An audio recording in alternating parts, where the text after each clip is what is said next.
अक्षय तृतीया म्हणजे 3.5 मुहूर्तातला एक मुहूर्त. तर या दिवशी अक्षय पात्रसुद्धा भरलं जातं आणि यामध्ये आपल्याला आता जी संक्रांतीसाठी सुगड असते तीच इथं मी यूज केलेली आहे, तीसुद्धा घेऊ शकता. ते नसेल तर तांब्याचं कोणतंही भांडं तुम्ही इथे यूज करू शकता.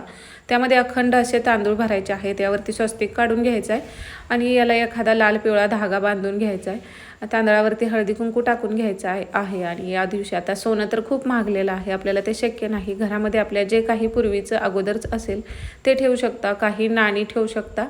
आणि आता इथं मी चांदीचं नाणं ठेवलेलं आहे. चांदीचं तुम्ही 1 ग्रॅमपासून जरी नाणं आणलं तरी चालू शकतं. चांदी सोनं तुम्हाला जसं शक्य आहे तसं ते ठेवायचं आहे. आणि लेकूरवाळं हळकुंड असतं ते इथं या दिवशी ठेवलं जातं आणि अशा पद्धतीने तुम्ही अक्षय पात्र हे भरायचं आहे. नंतर वरून तुम्हाला हळदी कुंकू अक्षता वाहून नमस्कार फुल व्हायचा आहे आणि नमस्कार करून घ्यायचा आहे.